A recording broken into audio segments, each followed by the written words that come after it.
আজ 10ই মে পূর্ব বর্ধমানের সহজপুরে সভা করলেন পূর্ব বর্ধমান জেলার সিপিআইএম প্রার্থী নীরব খাঁ। এদিনের সভা থেকে তিনি ছোট ব্যবসাদারদের ওপর কেন্দ্র রাজ্য সরকারের যে বঞ্চনা সে কথা তুলে ধরেন এবং রাজ্যে কর্মসংস্থান ও শিক্ষাক্ষেত্রে যে দুর্নীতি এই সমস্ত কিছু নিয়ে সরব হন নীরব খাঁ। এদিন উপস্থিত ছিলেন ডিওয়াইএফআই নেত্রী মীনাক্ষী মুখার্জি। চলুন শুনে নেওয়া যাক নীরব কি বললেন। শুরুতেই যেটা বলতে চাই যে আজকে অক্ষয় তৃতীয়া আপনারা জানেন, তো সেই অনুষ্ঠানে হচ্ছে ব্যবসাদাররা কিন্তু ভালো নেই। কারণ আমি এই বর্ধমান পূর্ব লোকসভায় ঘুরে যা দেখেছি তাতে হচ্ছে আমাদের ভারতবর্ষেরও এমনকি পশ্চিমবঙ্গের ব্যবসাদারদেরও আজকে হচ্ছে সংকটের মধ্যে পড়ে গেছে এই কেন্দ্রের মোদী এবং রাজ্যের দিদির এই নীতির কারণে। কারণ এরা হচ্ছে ছোট ছোট ব্যবসাদারদের কথা ভাবে না, এরা ভাবে হচ্ছে কর্পোরেট বড় বড় পুঁজিপতি তাদের জন্য ভাবে। দেখলেন না এই সমস্ত মানুষের জীবন যন্ত্রণার কথা ভুলিয়ে দিতে তারা হচ্ছে ধর্মের তাস খেলছে এবং একে একে আমরা দেখতে পাচ্ছি যে তার যে অনুগামী শিল্পপতিগুলো ক্রমশ দিনকে দিন তারা ধনী থেকে ধনী হচ্ছে। এই আম্বানি আদানির নাম আজ থেকে 10 বছর আগেও আমরা কেউ শুনতে পেতাম না।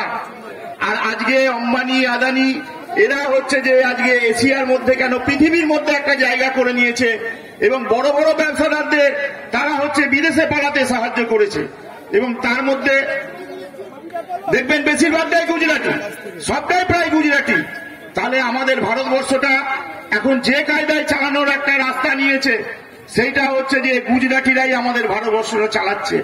এবং ফলে আমরা এদের যে রাজনীতির ধরন আমরা বুঝতে পারি না। পাশাপাশি তৃণমূলকে দেখুন, তৃণমূল আছে রাজ্যটাকে লুটপাট করে খাওয়ার জন্য। এই কদিন আগে ভাইপো কালনাতে এসেছিল এবং তার সঙ্গে সঙ্গে বিভিন্ন জায়গায় সভা করে বেড়াচ্ছে। এখন ভাইপো তো ভিআইপি, কালকে বদ্দিপুরে ওনার একটা জনসভা ছিল, আমাদের মেমারিতে ছিল, কালনাতে ছিল। কিন্তু তফাৎটা দেখুন কোথায়। আমরা ভিজে ভিজে, আমি বাদশাহ মৈত্র, কালনাতে মোহাম্মদ সেলিম, ভিজে ভিজে সভা হয়েছে। আর ভাইপোর বৃষ্টির জল তার সহ্য হয় না বলে সে কলকাতা থেকে কালনায় আসেনি। এইটা তৃণমূলীদের উদ্দেশ্যে শুনিয়ে রাখছি, শুনে রাখুন। আপনারা যাদেরকে নিয়ে ভাবেন সেই দিদি সে ভাইপো, তারা কিন্তু আপনাদের জন্য ভাবে না, তারা হচ্ছে নিজের জন্যই ভাবে। এবং নিজের জন্য ভাবে বলেই আপনাদের মতো এই হাজার হাজার তৃণমূল কর্মীদের আবেগকে তারা হচ্ছে যে ধুলোতে মিশিয়ে দিয়েছে।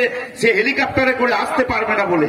আমাদের মীনাক্ষী মুখার্জি তিনি কিসে করে আসা যাওয়া করেন, সাধারণ মানুষের মতো গাড়ি করে যাতায়াত করেন। এবং আমাদের বামপন্থীদের জীবনযাত্রার মানটাও তাই। ফলে আমি এই বর্ধমান পূর্ব লোকসভার ব্যাপক এলাকায় ঘোরার একটা চেষ্টা করেছি, প্রায় সমস্ত গ্রামে পৌঁছানোর চেষ্টা করেছি। কখনো পায়ে হেঁটে, কখনো কর্মীদের হচ্ছে যে টোটো করে আমি ঘুরে বেরিয়েছি। এই ঘুরে বেড়ানোর দৌলতে আমাদের যে লোকসভা এলাকার যা সমস্যা দেখেছি সেই সমস্যার মধ্যে অন্যতম সমস্যা হয়েছে এই দিদির কারণে। 2011 সালে যেদিন হচ্ছে যে 2011 সালের আগে 2008 সালে যখন সিঙ্গুর থেকে হচ্ছে আমাদের একটা নিয়মন একবারে তৈরি হয়ে যায় কারখানাতে, এই রাজ্য থেকে তার বন্ধু মোদীর রাজ্যে পাঠালো, সেদিনকে পশ্চিমবঙ্গের বুকে পেরেকটা তিনি পুঁতে দিয়েছিলেন। এবং তারপর থেকেই আমাদের পশ্চিমবঙ্গে ক্রমশ পরিযায়ী শ্রমিকের সংখ্যা প্রত্যেক দিন বেড়েছে, গ্রামে গ্রামে ঘরে ঘরে। এবং এখন যেটা ইদানিং কালে দাঁড়িয়েছে এই রাজ্য সরকারের শিক্ষা দুর্নীতি সহ চাকরি যে দুর্নীতি, এসএসসি পিএসসি, এই দুর্নীতির ফলে বাড়ছে আজকে শিক্ষিত পরিযায়ী সংখ্যা। ফলে আমাদের এই এলাকাতে প্রায় হচ্ছে কয়েক লক্ষ পরিযায়ী শ্রমিক বাইরে হচ্ছে যে চলে গেছে। এবং দেখবেন আমাদের এই লোকসভা এলাকার অন্যতম সমস্যা হচ্ছে একটা চাষি এলাকা। মোটামুটি এই এলাকায় চাষিরা তার হচ্ছে যে ন্যায্য মূল্য পাচ্ছে না।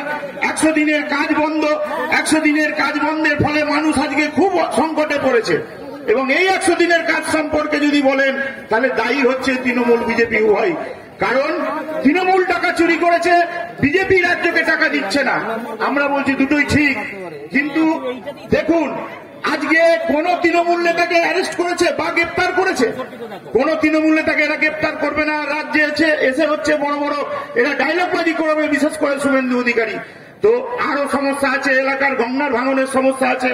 ফলে আপনারা আগামী দিনে আমাদের বামপন্থী প্রার্থীদের জয়ী করলে আপনাদের যে এলাকাগত সমস্যাগুলো যেগুলো বললাম তার বাইরেও যে সমস্যাগুলো আছে এবং সেই সমস্যাগুলো সংসদে আলোচনা করব।